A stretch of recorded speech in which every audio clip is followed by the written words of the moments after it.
This is the Money Hour with your host, Tina Mitchell, on Alternative Talk, AM 1150.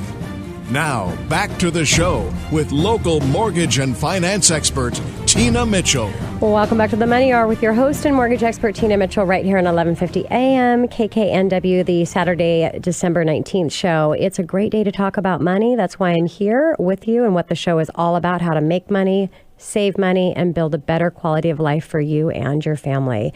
If you're hearing my show at a different time, you are listening to a rebroadcast. You can talk with my guests that I have in studio or myself by calling the show at 1-855-400-1150. Again, that's 1-855-400-1150 or online at themoneyhour.com. And in studio right now, we just talked with mainly Jonna Hood, Managing Director of Recruiting and Pre-Licensing with Windermere Real Estate. We're going to have a conversation with Michael Fanning. He is the Senior VP of Services with Windermere Real Estate. And also on our panel today is York Bauer, CEO of Moxie Work with Windermere Real Estate. When choosing a real estate agent to represent you, you want to choose someone that is the best in the industry, not just to settle for somebody that's average. And Jonna mentioned to you the statistics is 20% of the real estate agents are selling 80% of the homes and working with 80% of the buyers out there. So you want to make sure that you're picking the best of the best. Michael, excited to have a conversation with you on this topic. And what are some of the biggest challenges that you see in careers in real estate? Well, I would have to say, and the National Association of Realtor touts this number, and it's a study that they say that 73% of the real estate agents make their primary source of income from something other than real estate. Yeah, that's scary. And that would be like me having, say, he's my doctor and he's also my barista. It just doesn't work. And so the question is, are you working with a professional, somebody who says that this is a career, this is what I do for a living, and are they looking out for your best interest and not for their best interest? So are they putting you first? That's the key. I mean, really, are they able to listen? Are they highly knowledgeable?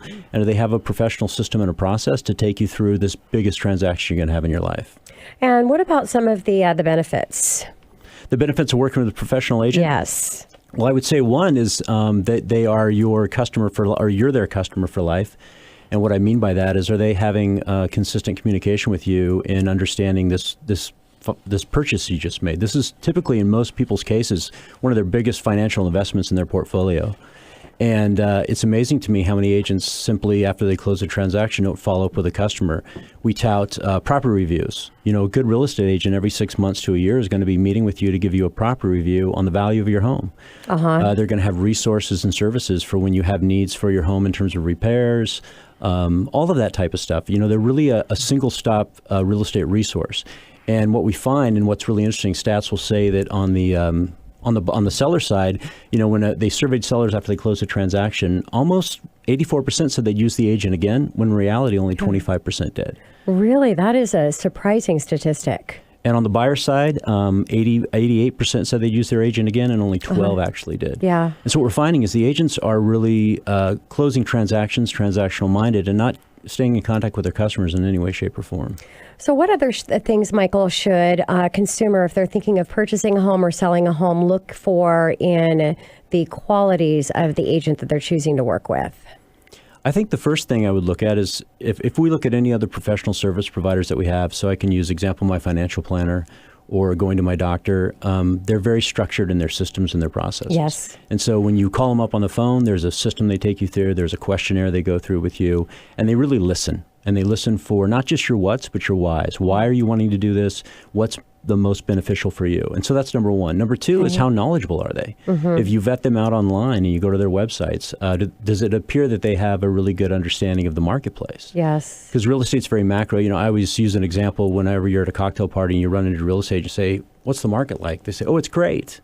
That's not really an answer. Yeah. That's a statement. It could be more like, well, what market are you talking about specifically? Because it's macro or micro, not macro. Yeah. And so do they have a high level of knowledge of that, what's happening right now, of the dynamic markets that are going on, of what's happening in terms of where the market's trending? Or do they specialize in any neighborhood? What's their references What do they look like online? Those types of things. Sure. And then last but not least, how well are they at listening to you to understand really what you want? Yeah, and that is a really good point. When you're talking with someone that's going to help you through a process, especially something as important as purchasing a home, making sure that they do have those the skills to listen to find out what your needs are, because they're going to be so different from each of us. So with all of the websites out there for home search, and a consumer may be thinking, why does it really matter? What is my real estate agent doing? Which is one of the biggest mistakes that you can make. So can you talk on that topic? Sure. I think many times a customer will say, and I had a friend of me say this to me, he said, well, the agent the agent didn't even find me the house. So really, what am I paying him to do? Yes. And I think that's really a misnomer.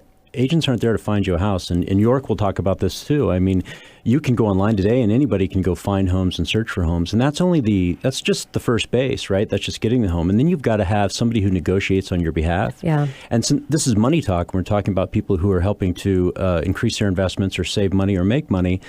A really good real estate agent can actually make you money and help you save money, and an agent that's not so great can actually cost you money. And so what are they doing for you above and beyond? You find your house, and then they take you through the negotiation process. They take you through the closing process. If I'm a seller, you think of all the pitfalls and the friction points in selling a home. I've got to sell it to the buyer. Yes. I've got to sell it to the bank. I've got to sell it to the appraiser. And so do I have an agent that's going to take me through each one of those steps all the way and then come out unscathed on the end and have a really positive experience? Yep. I always say it's everything that happens after the contract comes together that really all that work comes in. Absolutely. And so and all the issues come up if you're not working with an expert. Right. And so to think that we can automate that part of the process is just kind of nuts. I mean, crazy. Yeah, crazy. You really need somebody who knows what they're doing. So what about for real estate agents, when you're coaching and helping, and where they can really step their game up? Because everybody needs improvement. Where is the most improvement needed with realtors? I'd say it's three things. The first part of it is having a process. Jonna talked about the fact that when you come into this business, you are everything. You're the CEO, yes. You're the marketing director. And I think that if you aren't very organized and you don't have a system and a process, it can become very hectic very quickly. One of the things we say is the worst thing that can happen to a real estate agent is they get busy and they get successful. Because if they don't have a process, they stop doing those things that got them to that point of success. So that's really one of the key things. The other one is really for the agent to be able to practice not on their customers, but practice daily their skills at negotiating, their skills at understanding the market, their skills at going out and understanding their inventory. The documentation today is just crazy in the amount of information that they have to know, the legality side of what they do.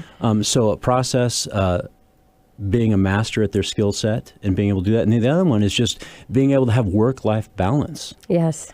We have a lot of agents that just burn out because they are so focused on the transaction and their business that they forget there's another part of their life, which is family, recreation, and dreams, and having those types of things as well.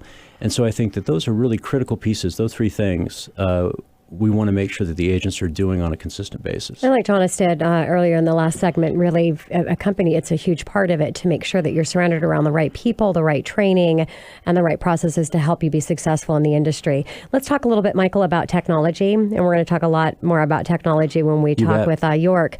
But benefit to the real estate community, how is it helping them do their job? I always ask the question to real estate agents, are you controlling your technology or is your technology controlling you? Love it. And I always say, are you controlling your business or is your business controlling you? Same thing. Well, I think it's kind of like the shiny flasher in the water and the fish. We kind of tend to, in this business, we tend to try to look for that magic bullet.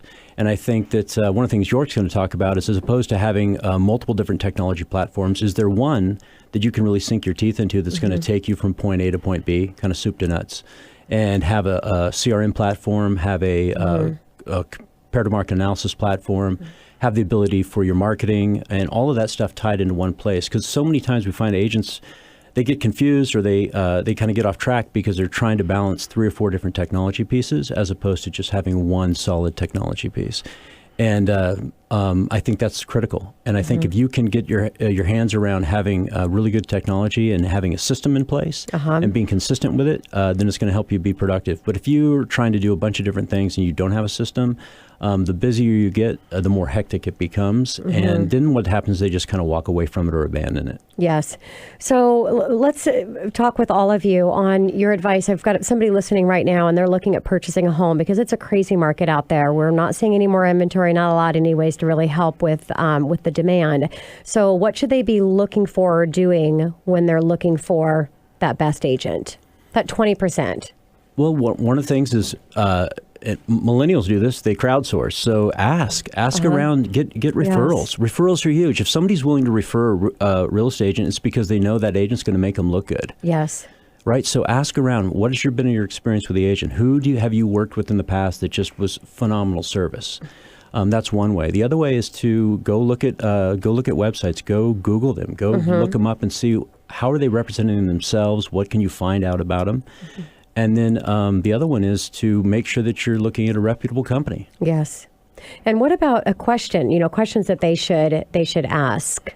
York, when somebody's sitting down with a real estate agent having questions prepared, what would be one of those questions to be able to determine whether they're an industry leader or not? Well, excuse me. I think that there's too much focus on the data, and we'll talk about this more when we get to the technology topic. Any agent is going to have access to data, and most consumers have a lot of access to data. So it's not about that. It's more about the qualitative things. So have them storytell, have them explain how they worked with a difficult client or something that's similar to the scenario that you envision yourself in, or how do they do a tough negotiation. Bottom line is I think you have to trust your gut.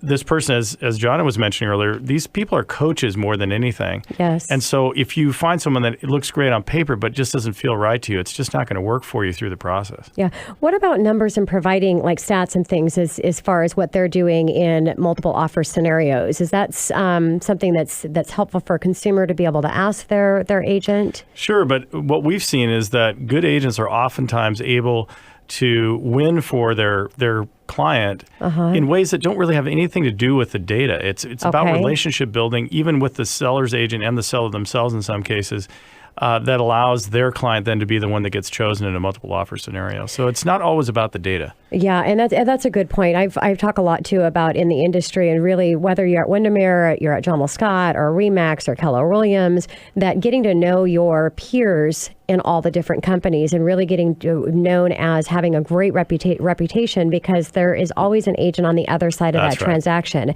And so it's important in your integrity and how you interact with your peers in your company or outside of your company. John, I want to ask you, because we're talking in the first segment about people that are thinking about getting into real estate as a career. And with Michael, we're really talking about finding that best agent. Now, we know these new agents that come in, there's going to be a percentage of them that are going to be those best agents, but they're new and they haven't, how do you help the new agents in being able to secure relationships with buyers when they don't have that experience under their belt? Well, it's a couple parts. One, I think, is you have the opportunity to build your best practices, right? You are the business owner. So rather than getting in and dabbling and learning by trial and error, spend some time thinking about who is the best agent to you, right? What, for you as a customer, what service do you want? And as an agent, how are you going to provide that at every level, right? So really kind of setting the scene before you even get into the industry. And then also remembering that this is a really personal business. And I think sometimes the best agents are the ones that really understand the psychology behind what they're doing and try to preempt the feelings and the process that these customers are going through. And that's where the real value comes in. You can't get that on all the Zillows and the online real estate world. Where we really provide value is in that partnership and being able to forecast emotionally what they're going to be going through and responding to that. Makes total sense. Michael? Well, and I would also say that every transaction is unique. It's not, this isn't a cookie cutter business. And so every one of our customers has a different need. Yes. And they have different expectations, different motivation, just different ways of cooperating, different ways of communicating. And the agent that can really understand that, the psychology that Jonna was talking about, that really truly listens and figures out with each one of their individual customers, how can I best serve them? What do they best need? In some cases, I could be a seller that could have crazy expectations. And is that agent willing to be honest with you. Says, I know that's what you need, but right now this is where the market is.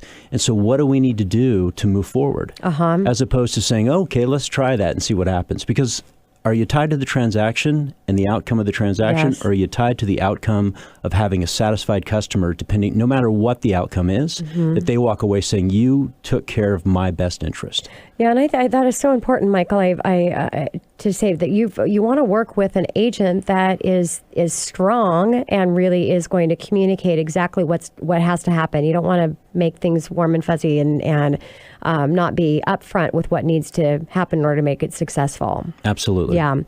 So great advice from you guys. Thank you. And if you're listening, coming up next on the Money Hour, we're going to stay right here with our panel conversation. But next, we're going to talk about real estate technology trends, what's happening, and how does it affect you? More from Windermere Services panels after the short break right here on 1150 AM KKNW.